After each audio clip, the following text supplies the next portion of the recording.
देश की आजादी का अमृत महोत्सव एवं नदी महोत्सव कार्यक्रम के अंतर्गत नदी संबंधित जगह जगह पर कार्यक्रम किए जा रहे हैं, जिसमें सभी विभागों के द्वारा विभागीय कर्मचारी कार्यक्रमों में लगे हुए हैं और नदी महोत्सव का कार्यक्रम मना रहे हैं। इसी के चलते डैम्पियर नगर स्थित राजकीय संग्रहालय में भी नदी महोत्सव का कार्यक्रम किया गया। 2 दिवसीय नदी महोत्सव के कार्यक्रम में स्कूली छात्र छात्राओं ने बढ़ चढ़ कर भाग लिया और नदियों की परंपराओं के बारे में भी जानकारी ली।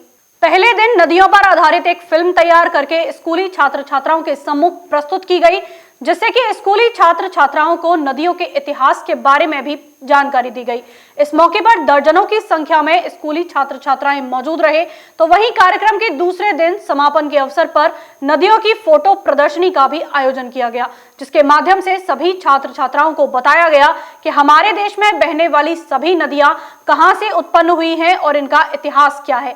इस संबंध में जानकारी देते हुए कुछ स्कूली छात्राओं ने बताया कि उन्होंने इन नदियों के बारे में अपने परिजनों से सुना ही था, लेकिन अब राजकीय संग्रहालय में आकर इतिहास के बारे में भी जानकारी प्राप्त हुई है। आज हमें संग्रहालय में गंगा के बारे में बताया गया, गंगा नदी के बारे में, कैसा उनका उद्गम हुआ, कहाँ से वो आई धरती पे, किस तरह वो विराजमान हुई।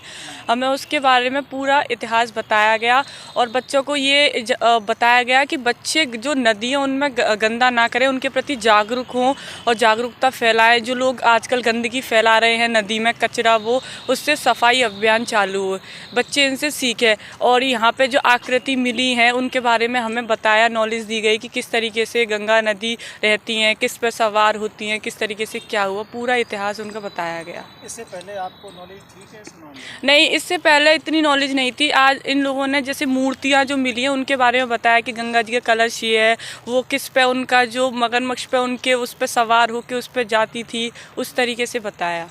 तो बेटा इस समय पे गंगा और जमुना जैसे चल रहा है, अभियान चल रहा है, तो गंदगी को लेकर क्या कहेंगे कि राजनेता बहुत आए और राजनेता तो राजनीति कर रहे हैं, कोई सफाई कुछ नहीं। अभी वोट आने वाले हैं, उसकी वजह से वो बता रहे हैं, उस पर बोल रहे हैं, पर ये जो जनता को जागरूक होना पड़ेगा। राजनीति इसमें कुछ नहीं करेगी, पॉलिटिकल। इसमें जनता अगर चाहेगी सफाई नहीं हो, जनता कचरा रोकेगी, राजनीति थोड़ी ना, जाके नेता थोड़ी ना कचरा फेंक रहे हैं, यहाँ पर लोग फेंक रहे हैं। नॉर्मल जनता के ऊपर जागरूकता होगी तो जब भी जागरूक होंगे सब। संग्रहालय में आके हमें हमारे इतिहास, हमारे हिस्ट्री के बारे में बहुत कुछ पता चला। जैसे कि हमारी जो रिवर्स हैं, गंगा हो गई, यमुना रिवर हो गई, सरस्वती, कावेरी, इन सब के बारे में हमें बहुत सारी जानकारियाँ मिली। उनके क्या कहते हैं, वो हम उनसे संबंधित पौराणिक कथाओं के बारे में हमें बहुत सारी जानकारियाँ मिली कि वो कैसे इस धरती पर अवतरित होती है और आके फिर उन्होंने किस तरीके से उनसे हमारी जो नीड्स हैं वो फुलफ़िल हुई हैं।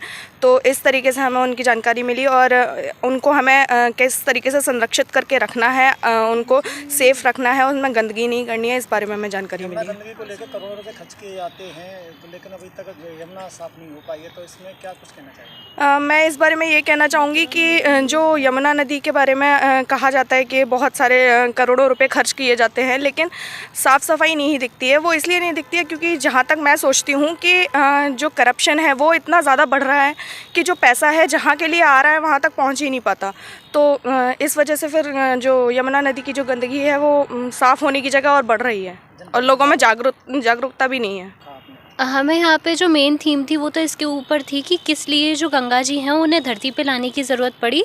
वो इसलिए पड़ी क्योंकि जो उनके जो 60,000 बेटे थे किसी ऋषि के, सगर के 60,000 बेटों को कपिल मुनि ने श्राप दे दिया था। उसी के उद्धार के लिए यमुना जी को भागीरथी के रूप में यहाँ पे गंगा जी को भागीरथी के रूप में यहाँ पे लाया गया। सर, आज हमने संग्रहालय में देखा कि हमारा जो इतिहास है उसके बारे में पढ़ा। उसमें ये पढ़ा कि हमने कि हमारी जो नदियाँ हैं, जो हमारी जो नदियाँ हैं गंगा यमुना, उनको लेकर पढ़ा था। उसमें गंगा जी के पूरे श्रृंगार को, उनका जो पूरा उनकी पूरी जो सब कुछ डिस्क्राइब किया गया था उसमें, और बताया गया था कि कैसे उनको धरती पर उनका आना हुआ। जहाँ वो स्वर्ग में विराजमान थी, उनको किस तरीके से उनको धरती पर लाया गया था और भागीरथी उसकी कितनी उसमें मेन रोल रहा था, उसको लेकर उसमें बताया गया था। इससे पूर्व आपने कहाँ पर सुना था? सर, वो फैमिली में सुनते हैं सर, आजकल वही बताती हैं दादी वगैरह की भागीरथ लेके आया था ये वो ये, पर इतने डिस्क्रिप्शन में मैंने आज पढ़ा।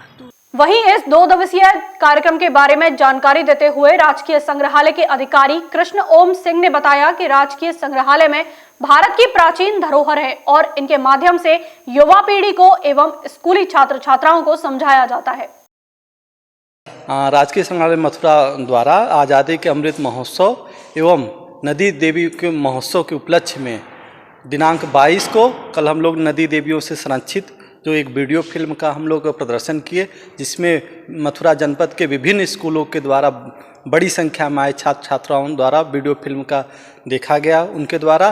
और आज 23 तारीख को हम लोग जो हमारे यहाँ महत्वपूर्ण पुरावशेष जो एंटीक्विटी जो डिस्प्ले हैं उनकी फ़ोटो प्रदर्शनी, जैसे गंगा जी, यमुना जी या जो नदी देवियों संबंधित जितने भी पुरावशेष हैं उनकी फ़ोटो प्रदर्शनी का प्रदर्शन आज किया जा रहा है।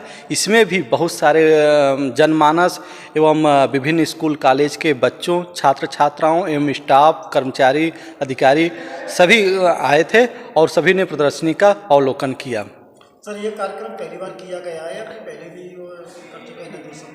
नहीं, अभी तो हम लोग पहली बार एक कर रहे हैं। एक बार हम लोग राष्ट्रीय स्वच्छ गंगा मिशन के अंतर्गत एक वीडियो फिल्म बनाए थे, अब हम लोग दूसरी बार कर रहे हैं कार्यक्रम नदी देवियों से संबंधित।